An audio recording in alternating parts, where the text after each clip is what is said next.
नमस्ते जी। 10वीं श्रव्य कणिका उत्कृष्ट शंका समाधान। मानव मन को आंदोलित करने वाले लौकिक पारलौकिक प्रश्नों के सटीक उत्तर, जिनके समाधान करता है स्वामी विवेकानंद जी परिव्राजक।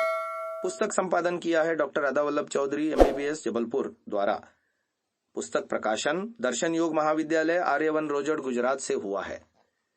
21वीं आज की शंका है, क्या सोचने में दोष होने से व्यक्ति सुख से जीना चाहने पर भी सुख से नहीं जी सकता? समाधान किया जा रहा है, हाँ, यह बिल्कुल ठीक बात है। अगर सोचने में दोष है, सोचना ठीक से नहीं आता, तो आप कितना ही सुख से जीना चाहें, इच्छा आपकी कुछ भी हो, लेकिन सुख से नहीं जी सकते। सोचने को पहले ठीक करना पड़ेगा। जिसका सोचने का ढंग ठीक है वही सुखी है, और जिसका सोचने का ढंग गलत है वो दुखी है। प्रश्न उठता है कि सोचने का सही ढंग क्या है? उत्तर है वही 3 शब्द, कोई बात नहीं। आपने गीता सार पढ़ा होगा।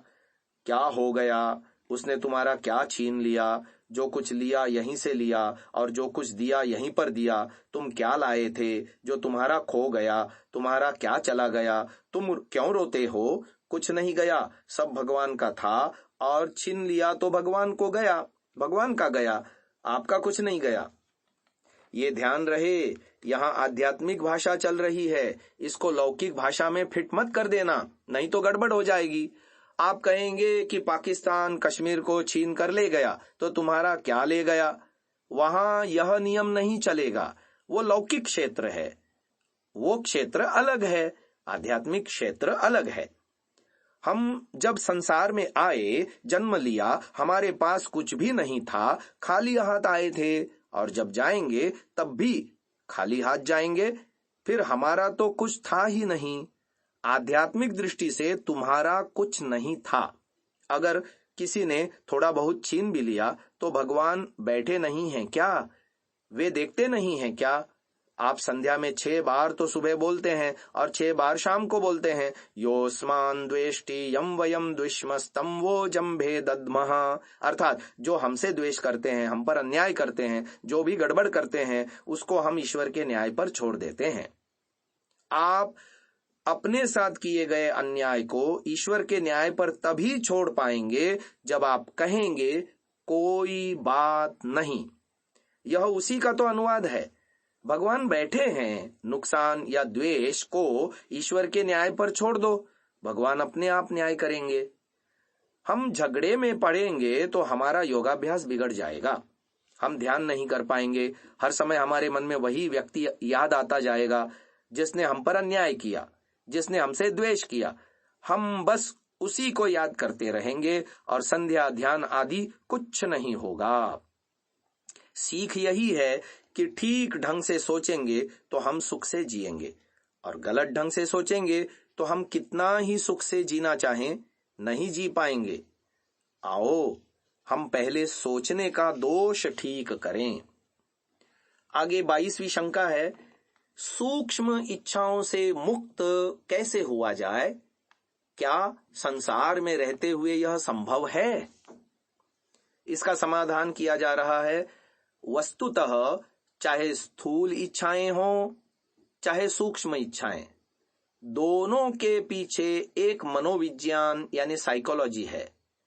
पहले यह जानिए कि इच्छा की उत्पत्ति क्यों होती है, उस साइकोलॉजी को पकड़िए, फिर उत्तर समझ में आ जाएगा।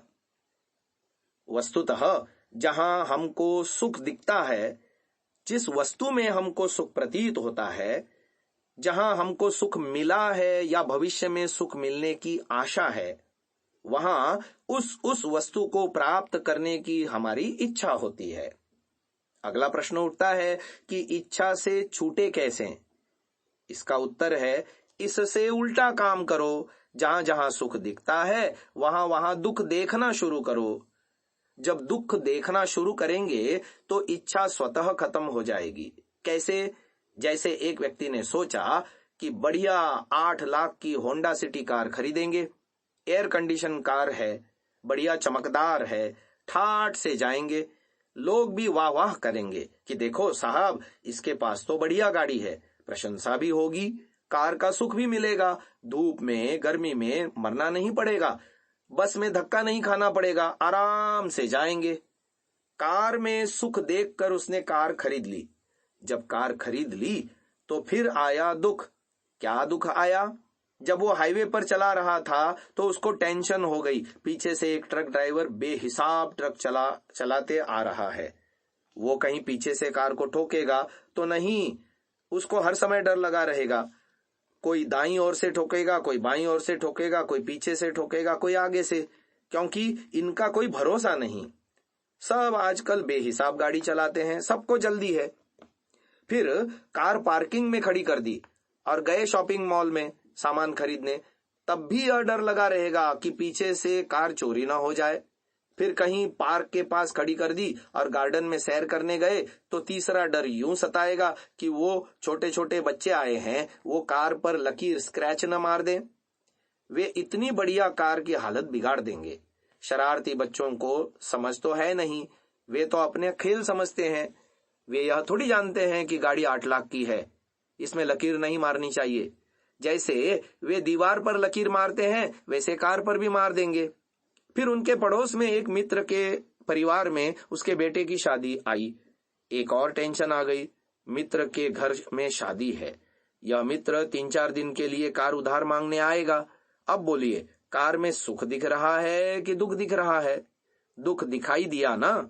बस ऐसे ही दुख देखना शुरू करो तो आपकी कार खरीदने की इच्छा समाप्त हो जाएगी। इसलिए अगर आप मिश्रित सुख दुख भोगना नहीं चाहते तो कार की इच्छा छोड़ दो। आपके सामने कुल 3 विकल्प यानी ऑप्शन है। पहला, केवल सुख मिलना चाहिए। दूसरा, केवल दुख मिलना चाहिए। तीसरा, सुख और दुख दोनों मिश्रित होने चाहिए। बताइए 3 में से कौन सा विकल्प आपको स्वीकार है?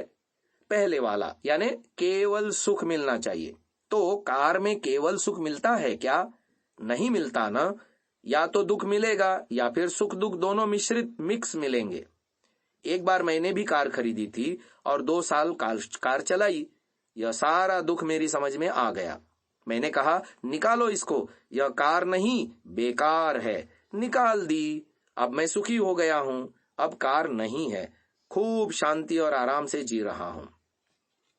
कार वाला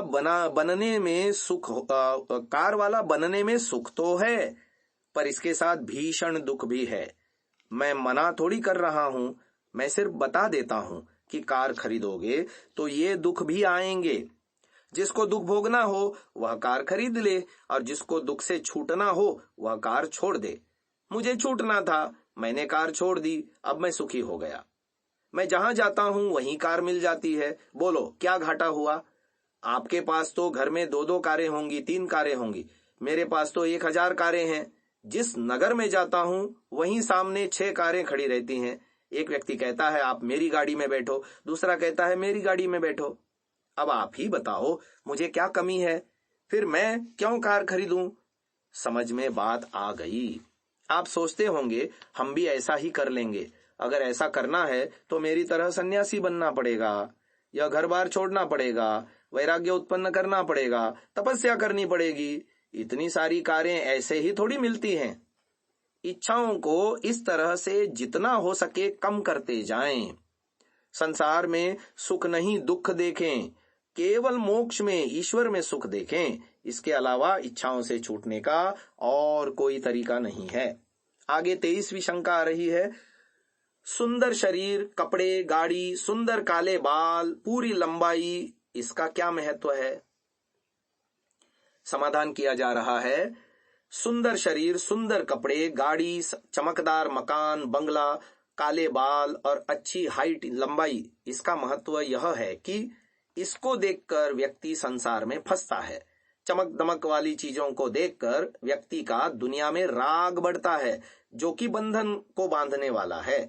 अगर भगवान ने हमको सुंदर शरीर दिया है तो वो हमारे कर्मों का फल है, पर यह इसलिए नहीं कि हम फैशन कर करके दुनिया को फंसाते रहें, संसार के लोगों को यहाँ बंधन में डालते रहें। इसलिए ऐसा काम नहीं करना चाहिए। एक अन्य दृष्टि से शरीर अच्छा हो, बलवान हो, स्वस्थ हो तो उससे व्यक्ति तेजी से काम करेगा और अच्छा काम करेगा, अधिक मात्रा में करेगा। अच्छा शरीर इसीलिए दिया है ताकि पौष्टिक भोजन खाओ, शरीर को स्वस्थ बनाओ, बलवान बनाओ और मोक्ष प्राप्ति करो, समाज की सेवा करो, समाधि लगाओ। यह है इसका लाभ। आज की श्रव्य कणिका को यहीं विराम देते हैं। ओम।